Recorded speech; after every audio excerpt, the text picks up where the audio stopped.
Sai handloom cottons and silk ఎక్స్పోకి రావడం జరిగింది. మేడం గారు పద్మజ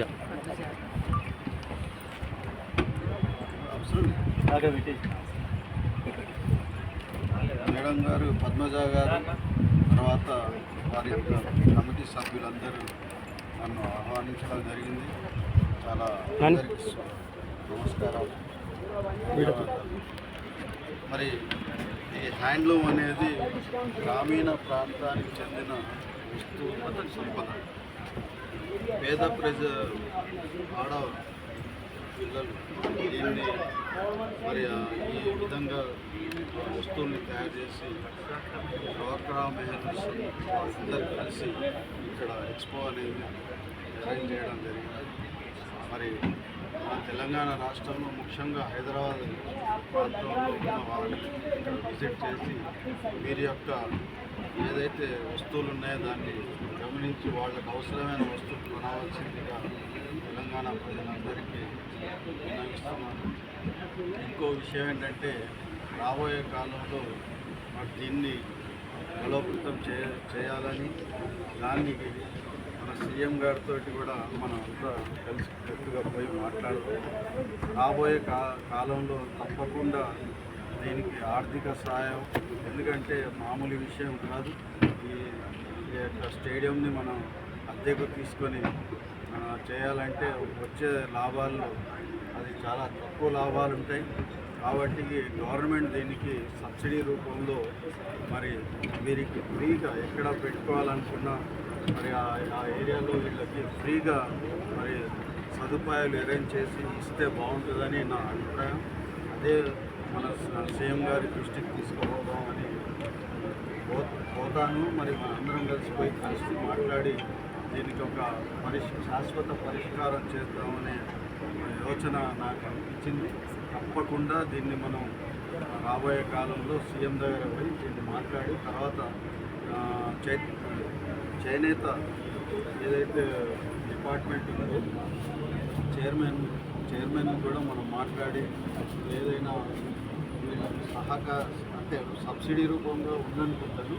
ఇంకా దానికి సబ్సిడీ ఎక్కువ మోతాదులో ఇవ్వాల్సిందిగా మనం కోరిన తర్వాత రాబోయే కాలంలో ఈ డ్వాక్రా మహిళలు చేసిన వస్తు ప్రదర్శన మరి బలోపేతం హస్తకారుల వాళ్ళందరికీ మనం చాలా సహాయం చేయాలనేది చేద్దాం. దాన్ని డిమాండ్ చేద్దాం. అవసరమైతే నేను రాహుల్ ప్రియాంక గాంధీ సేన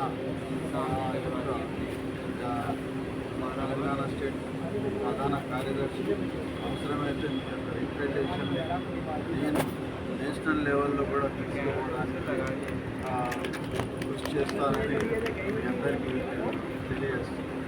అదేవిధంగా పార్టీలు ఏవైనా కానీ మన బీజేపీ గవర్నమెంట్ ఉందని మనం ఊరుకుంటే చాలా మనం చేసే కృషిని వాళ్ళు గుర్తించమని మనం కోరుదాం. అదేవిధంగా రాబోయే కాలంలో compulsory Rahul Gandhi prime minister అయ్యే సూచనలు ఉన్నాయి. ఆయన తప్పకుండా అవుతారు.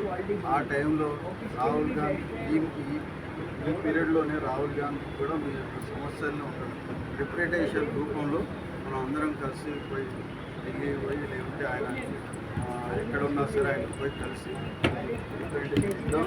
అంటే నా ఉద్దేశం ఏంటంటే మినిమం ప్రైస్ ఒక 100 రూపాయలు ఖర్చు అవుతున్న దగ్గర ఓన్లీ 10% ఖర్చు ఇచ్చి మీకు ఆదుకోవాలని మనం అందరం కోరుతాం.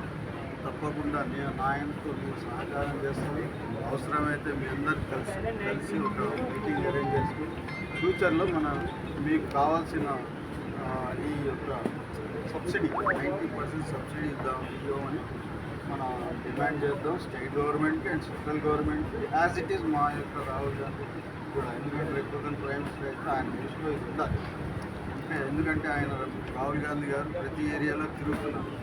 గడ్డం షాప్కి వెళ్తున్నాడు, కటింగ్ షాప్ అన్ని చోట్ల వెళ్తున్నాడు, లారీలు ఎక్కుతున్నాడు, ట్రక్స్ ఎక్కుతున్నాడు. ఎందుకంటే వాళ్ళ సమస్యలు తెలవడం. అయితే అదేవిధంగా మనం కూడా అడుగుదాం రాహుల్ గాంధీ గారిని ఈ యొక్క ఎక్స్పో లాంటి ప్రాంతాన్ని మీరు విజిట్ చేయాలి. ఒక ప్రపోజల్ నేను చేద్దాం. దాన్ని మనం మన అదృష్టం ఉంటే అదృష్టం కాదు, కష్టపడదాం, మాట్లాడదాం, అడుగుదాం, ప్రయత్నం చేస్తేనే మనకు వస్తుంది. కాబట్టి ఈ 90% సబ్సిడీ ఇవ్వాలని మనం కూడా కోరుదాం. దాన్ని రిప్రజెంటేషన్ రూపంలో మీకు తెచ్చిస్తే దాన్ని నేను ఫార్వర్డ్ చేస్తాను. తర్వాత మన అందరం రాహుల్ గాంధీ గారి దగ్గర, సీఎం దగ్గర, మరి కేంద్ర మంత్రుల దగ్గర కూడా వెళ్తాం. కేంద్ర మంత్రి ఆయన పేరేదో ఉన్నది, పాస్వాన్ కొడుకండి, రామ్దాస్ పాస్వాన్ కూడా కొడుకండి. ఆయన దగ్గర దాంట్లో తప్పేం లేదు. కావాల్సిన సదుపాయాన్ని మనం తీసుకుంటాం. నేను కృషి చేస్తానని మీ అందరికీ ఈరోజు హామీ ఇస్తూ సెలవు తీసుకుంటాను.